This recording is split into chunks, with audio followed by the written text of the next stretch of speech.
नमस्कार साथियों। शिक्षा विभाग में संविदा और नई भर्ती होने जा रही है। मैं आज आपके लिए महत्वपूर्ण वीडियो लेके आया हूं साथियों, तो वीडियो शुरू से अंत तक ज़रूर देखें।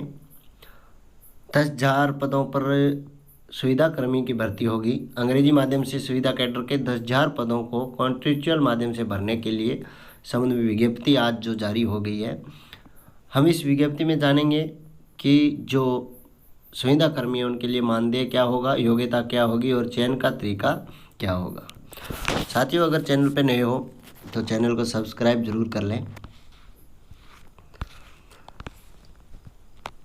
आज राजस्थान सरकार द्वारा निदेशक माध्यमिक शिक्षा बीकानेर 2/11/2022 को, जिसका विषय है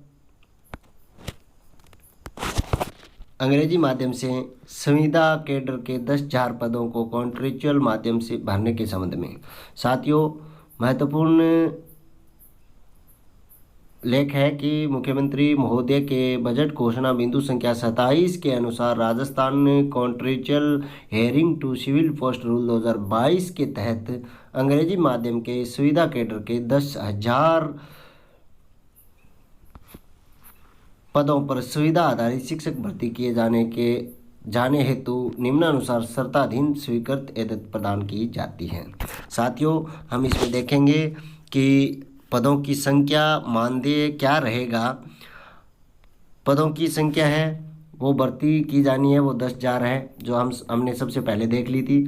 जिसका मानदेय है साथियों, यहाँ 2 संविदा कर्मियों के 2 पद दिए गए हैं। एक सहायक अध्यापक का पद जो लेवल प्रथम का है, जिसमें पदों की संख्या 7,140 पद होंगे और प्रति शिक्षक मानदेय हैं जो साथियों 16,900 रुपये मिलेगा। सहायक शिक्षक लेवल द्वितीय है जो अंग्रेजी और गणित विषय से संबंधित है, जिसमें पदों की संख्या गणित में 1430 है, अंग्रेजी में 1430 है और प्रति शिक्षक मानदेय है वो प्रति माह 16,900 रुपये मिलने वाला है। कुल मिला के पदों की संख्या कितनी है साथियों? 10,000 पद होंगे, जिसमें प्रति शिक्षक है वो 16,900 रुपया दिया जाएगा।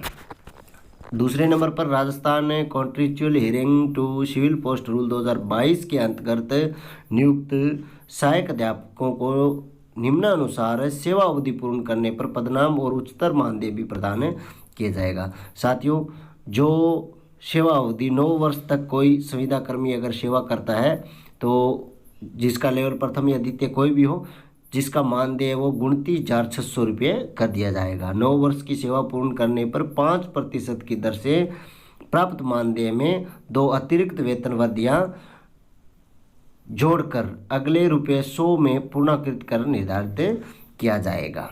आवश्यकता अनुसार पदों की संख्या का निर्धारण विभागाध्यक्ष स्तर पर कम या अधिक भी किया जा सकता है, किंतु Rajasthan contractual hiring to civil post rule 2022 के तहत नियुक्त शिक्षकों की कुल संख्या 10,000 से अधिक नहीं होगी। पदों का चिन्हीकरण क्या होगा साथियों?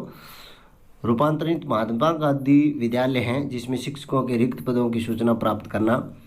जिन विद्यालयों में अंग्रेजी माध्यम में पढ़ाने हेतु चयनित शिक्षकों की संख्या 50% से कम हो, वहाँ पदों का चिन्हीकरण प्राथमिकता से किया जाएगा।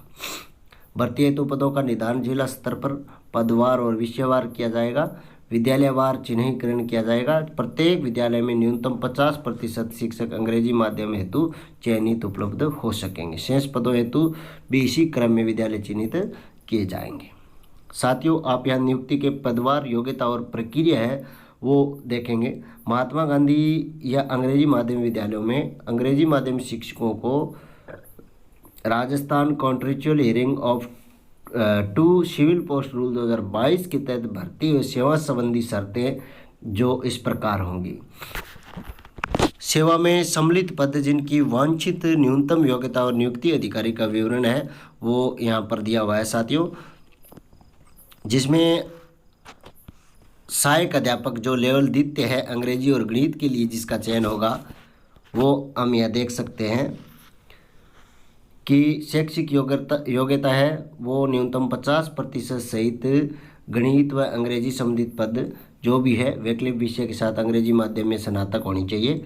और प्रशिक्षक जो बीएड है या डीएलडी बीएसटीसी की हुई हो, जो न्यूनतम अंकों के साथ रीट लेवल द्वितीय परीक्षा भी उत्तीर्ण जिसकी वैधता समाप्त नहीं की गई हो, यह जरूरी है। नियुक्ति अधिकारी होगा वो जिला शिक्षा अधिकारी माध्यमिक शिक्षा संबंधित जिले का होगा। सहायक अध्यापक लेवल प्रथम के लिए हम शैक्षिक योग्यता साथियों, जिसमें क्या रहेगा कि 50% अंकों के सहित उच्च माध्यमिक या समकक्ष परीक्षा अंग्रेजी माध्यम से उत्तीर्ण होनी चाहिए।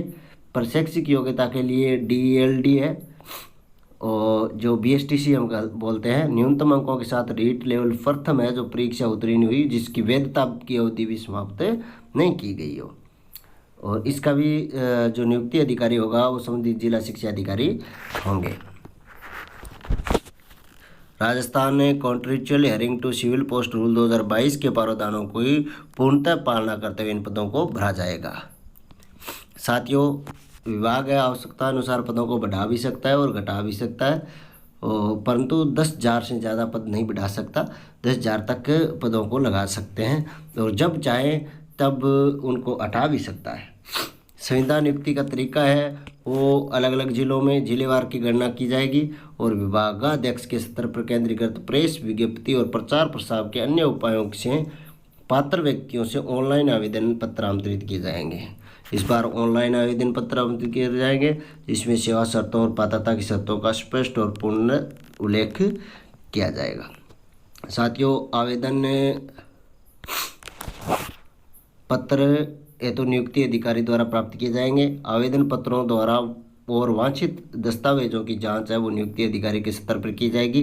पात्र पाए गए अभ्यर्थी है जिनको वरीयता के निर्धारण उक्त पद की न्यूनतम वांछित शैक्षणिक योग्यता का 75% और न्यूनतम वांछित प्रशैक्षिक योग्यता का 25% जोड़कर वो मेरिट बनाई जाएगी।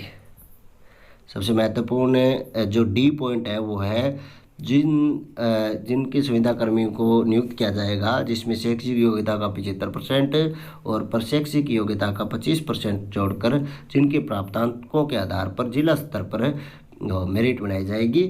और अगर कोई विद्यार्थियों के समान अंक प्राप्त होता है यानी एक या एक से अधिक जो आशार्थी है जिनके समान अंक बनते हैं 75% और 25% से, तो उनको आयु के आधार पर जिनकी आयु की वरीयता क्रम के अनुसार ऊपर रखा जाएगा, न्यून आयु क्रम वाले को नीचे रखा जाएगा।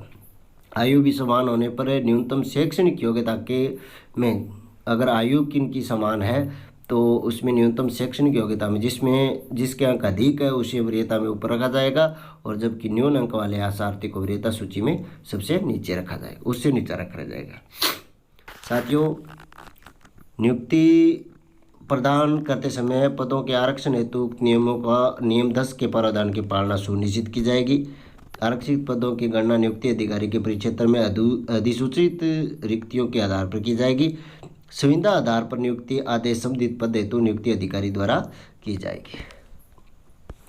पद स्थापन हेतु विद्यालयों का आवंटन काउंसलिंग प्रक्रिया से केवल ग्रामीण क्षेत्र में रिक्त विद्यालयों में किया जाएगा। सबसे साथियों महत्वपूर्ण बात यह है कि यहाँ पर पद स्थापन है वो केवल ग्रामीण क्षेत्र में किया जाएगा, शहरी क्षेत्र में नहीं होने वाला है। काउंसलिंग प्रक्रिया से पूर्व महात्मा गांधी विद्यालयों और अंग्रेजी माध्यम विद्यालयों की केवल ग्रामीण क्षेत्र की रिक्तियों को सार्वजनिक प्रदर्शित किया जाएगा। प्राथमिकता क्रमानुसार चयनित आशार्थियों द्वारा विद्यालय का विकल्प चुना जाएगा। सुविधा आधार पर प्रथम नियुक्ति अधिकतम 1 वर्ष से अनधिक अवधि के लिए अथवा योजना या परियोजना की समाप्ति जो भी पहले हो तक के लिए ही की जाएगी, इससे ज़्यादा नहीं की जाने वाली है।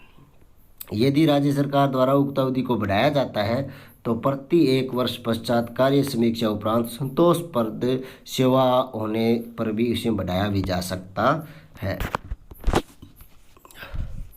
सुविधा आधार पर लगाए गए शिक्षक एक पद से दूसरे पद पर स्थानांतरण हेतु पात्र नहीं होंगे। यानी जो एक जगह शिक्षक लग गया है सुविधा कर्मी, उसको दूसरी जगह स्थानांतरण नहीं किया जा सकता। साथियों, इसके बाद में जो नियुक्ति कार्मिकों का दायित्व है वो क्या रहेगा, इसके बारे में विस्तार चर्चा करेंगे। यहाँ हम देख सकते हैं कि सहायक अध्यापक लेवल प्रथम है महात्मा गांधी राजकीय विद्यालय जो कक्षा 1 से 5 तक शिक्षण कार्य मूल्यांकन कार्य करना है और संस्था प्रधान द्वारा शिक्षण कार्य जो ये इनका दायित्व रहेगा। प्राचार्य द्वारा समय समय पर सौंपे जाने वाले समस्त कार्य उनको करने होंगे।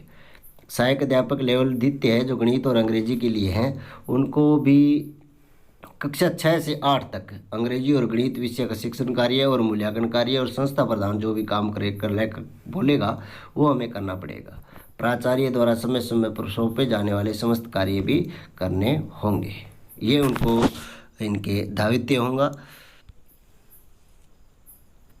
ये स्वीकृति है वित्त विभाग की आईडी संख्या जो यहाँ पर दी हुई है 10220451 दिनांक 27/10/2022 द्वारा प्रदत्त वित्तीय सहमति के अनुसरण में जारी की जाती है।